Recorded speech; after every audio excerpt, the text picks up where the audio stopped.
शर्म ना आ रही, बिल्कुल भी शर्म आनी चाहिए थोड़ी बहुत। अरे 1912 वाले नंबर है ना, बंद करवाओ, कुछ बस की ना तो क्यों खुल रखे हैं 1912 हेल्पलाइन नंबर। DHBVN, दक्षिण हरियाणा बिजली वितरण निगम। सबने सुना ही होगा इनके काम करने का तरीका, और जिस हिसाब से कंप्लेंट पे अटेंड करते हैं उस हिसाब से सबको पता होगा। अभी 2-4 दिन पहले, लगभग 3 दिन पहले जब बारिश आई थी, तो हमारे घर के सामने से जो मेन केबल जा रही है इनकी, उसमें से शॉर्ट और धुआं निकल रहा था। तो उसकी कंप्लेंट मैंने 1912 पर की, तो उन्होंने की आपकी कंप्लेंट दर्ज हो गई है। ये उन्होंने मेरा नंबर भी बता दिया, कंप्लेंट नंबर जो था, और बोला कि आपको 10-15 मिनट में कॉल आएगी बिजली बोर्ड से, तो आप उनको एरिया बता देना, प्रॉब्लम बता देना। मैंने कहा ठीक है जी, बता देंगे। तो 10-15 मिनट चली गई, आधा घंटा, 1 घंटा, 2 घंटे चले गए, 3 घंटे चले गए।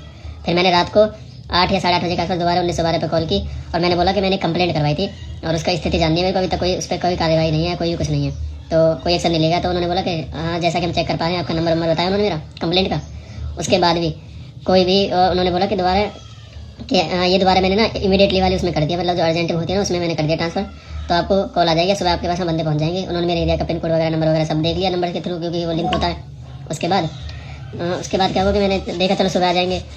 अब उस बात को 2 या 3 दिन हो गए, आज तक भी उस पर कोई भी एक्शन नहीं लिया गया, ना कोई बिजली बोर्ड का बंदा आया, ना कोई कॉल आई मेरे पास कि आपकी जो कंप्लेन है वो रिजॉल्व हुई या नहीं हुई है।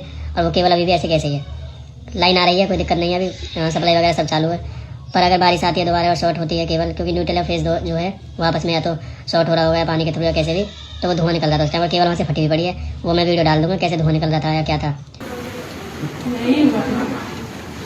तो इतना सीरियस मैटर है कि ये कल को यहाँ पे शॉर्ट हो जाए, घर के सामने से केबल है, गली में से जा रहे बच्चे खेलते रहते हैं, टूट के गिर जाए, किसी को कुछ हो जाए तो फिर सारे आ जाएंगे, तो उस टाइम इसका क्या। तो बिजली बोर्ड वालों काम कर लो, बहुत बैठ के मौज रहे हो, कुछ ना है, काम कर लो भाई। और यहाँ खासकर तो ये बुरा हाल है, मतलब ठेकेदार को MCD हो गई एक तो, और ये बिजली बोर्ड हो गया। किसी साहब से तो कम है ही नहीं, खैर इनके जैसे साहब तो कोई है ही नहीं। ऊपर से इनके नखरे इतने हैं कि पूछो ही मत बस। तो किसी से इनको कुछ लेना देना नहीं है, कल को कोई हो जाए, क्योंकि घर की दिक्कत थोड़ी आ रही है, कोई मरेगा या कुछ होगा तो इनके घर से कौन जाएगा, ये तो आ जाएंगे बस। इन पे तो कोई एक्शन भी नहीं लेगा, कुछ भी नहीं होगा इनका कुछ भी। तो यार इतना बुरा हाल मचा रखा है बल्लभगढ़ में। बल्लभगढ़ का हर जगह की बात है, तो चलो DHBVN है, बाकी और भी होंगे तो मेरे हिसाब से तो सब ऐसे ही है। हरियाणा में बुरा हाल है, MCD हो गई, एरिया हो गई, खासकर इनका तो है। पुलिस तो भी इनसे सही है, कम से कम कंप्लेंट पहुँच तो जाते हैं बंदे, कार्रवाई तो अलग चीज़ है, कम से कम पहुँचते तो है टाइम पे।